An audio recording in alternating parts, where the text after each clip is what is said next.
Del Evangelio según San Lucas. En aquel tiempo dijo Jesús a sus discípulos: es inevitable que sucedan escándalos, pero ay del que los provoca. Al que escandaliza a uno de estos pequeños, más le valdría que le encajaran en el cuello una piedra de molino y lo arrojasen al mar.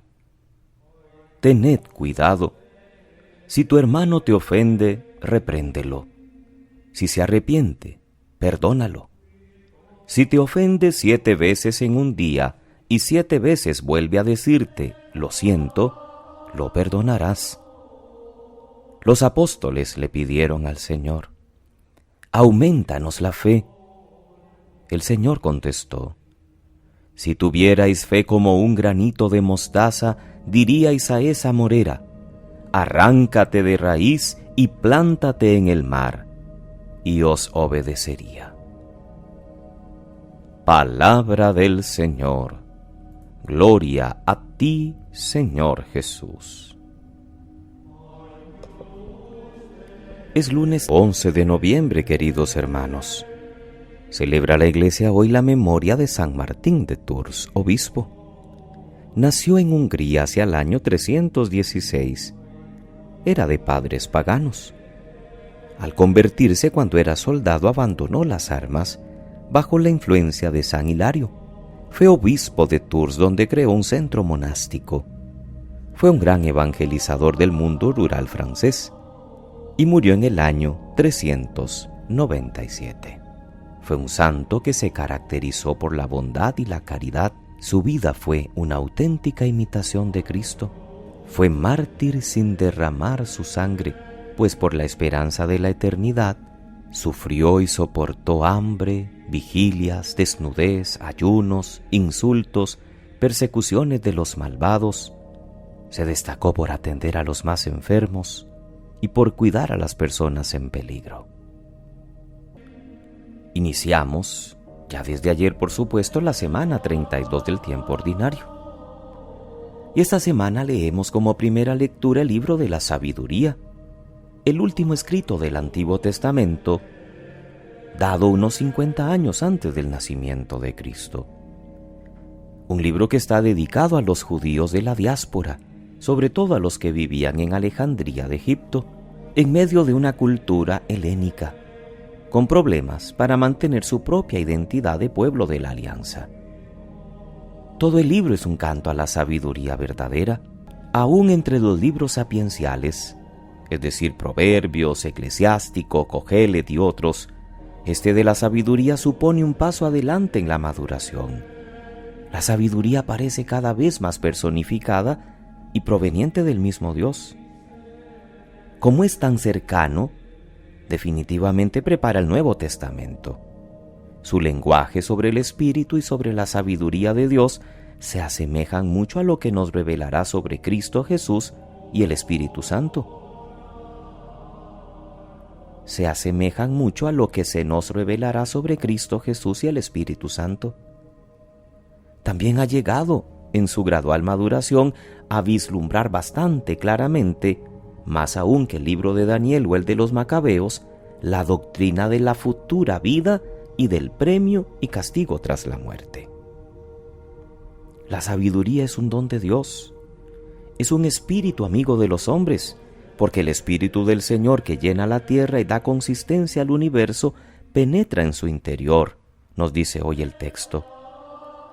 Pero esta sabiduría solo la pueden llegar a poseer los de corazón sencillo, los que no desconfían, los que no tienen razonamientos retorcidos.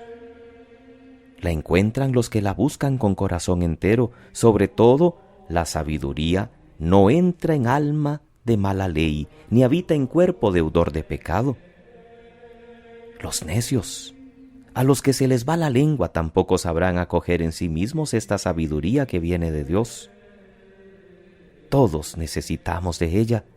No significa erudición, decíamos ayer, o un cúmulo de conocimientos, sino una intuición interior que nos hace ver las cosas con la mirada de Dios. En nuestro mundo nos inundan con su propaganda las más diversas ideologías, que a veces nos llenan de palabras e intentan manipularnos, atrayéndonos a su respectiva verdad. ¿Dónde está la verdad auténtica?, nos preguntamos. Los judíos, para los que se escribió este libro, estaban tentados por la cultura pagana. Nosotros por otras parecidas, y necesitamos afianzar nuestra identidad para no dejarnos contaminar ni perder los valores fundamentales de nuestra fe cristiana. Los cristianos estamos convencidos de que la respuesta de Dios ha sido Cristo Jesús, el verdadero Maestro. Y como Pedro le decimos: Señor, ¿a quién iremos? Solo tú tienes palabras de vida eterna. En el texto del Evangelio de Lucas, escuchamos hoy, iniciando el capítulo 17, varias recomendaciones breves de Jesús sobre el escándalo, el perdón y la fe. Sobre el escándalo dice palabras muy duras. El que escandaliza a los débiles, o sea, el que les hace caer, o el que les sirve de tropiezo, más le valdría que le arrojaran al fondo del mar. Además nos enseña a tener corazón generoso y saber perdonar al hermano siempre. No olvidemos que eso es lo que significa 7 veces. Los apóstoles, un poco asustados de un estilo tan exigente de vida, le piden a Jesús: aumentanos la fe. En los 3 aspectos podemos aplicar el pensamiento de Jesús a nuestra vida. Podemos ser ocasión de escándalo para los demás con nuestra conducta. No somos islas. Influimos en bien o en mal en los que conviven junto a nosotros. Si hay personas débiles que a duras penas tienen ánimos para ser fieles y nos ven a nosotros claudicar, contribuimos a que también ellas caigan. Si no acudo a la oración de la comunidad, también otros se sentirán dispensados y no irán. Pensemos en tantos niños que dicen: si papá no va, yo no voy. Si papá no se confiesa, yo no me confieso. Como papá no comulga, yo tampoco voy a comulgar.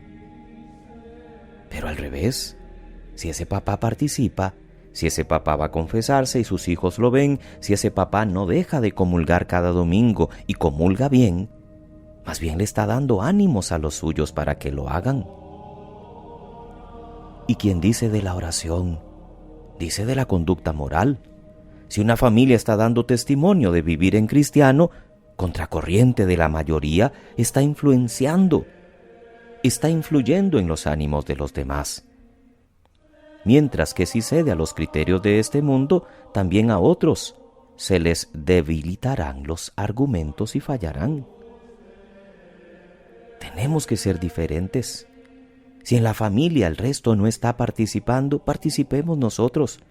Si los demás prefieren correr un domingo a irse a pasear, nosotros hagámoslo, pero primero vamos a la Eucaristía, y con eso les damos un buen ejemplo y testimonio a los demás. La corrección fraterna, que es un buen acto de caridad si se realiza con delicadeza y amor, tiene que conjugarse con el saber perdonar y con el tener un corazón generoso. Claro que a todos nos cuesta perdonar. Se nos da mucho mejor lo de juzgar y condenar y de echar en cara. En eso somos expertos. Y Jesús nos dice que tenemos que saber perdonar, aunque se repita el motivo varias veces en un día. Por eso también nosotros, como los apóstoles, tenemos que decirle a Jesús: aumentanos la fe. Tenemos que rezar más fuerte y apoyarnos en la gracia de Dios. No podemos vivir sin los sacramentos. Porque con criterios meramente humanos no tendremos fuerzas para evitar todo escándalo y para cumplir lo del perdón al hermano. Cuando preparándonos a comulgar rezamos en el Padre Nuestro lo de perdónanos como nosotros perdonamos, nos parece imposible, pero con la fuerza de la Eucaristía sí podrá suceder que a lo largo del día perdonemos al hermano. Pidámosle al Señor la gracia de permanecer siempre fieles y de ser discípulos auténticos que demos testimonio de su amor en todo momento y en toda circunstancia. Que pasen muy feliz lunes, queridos hermanos. Que Dios les bendiga.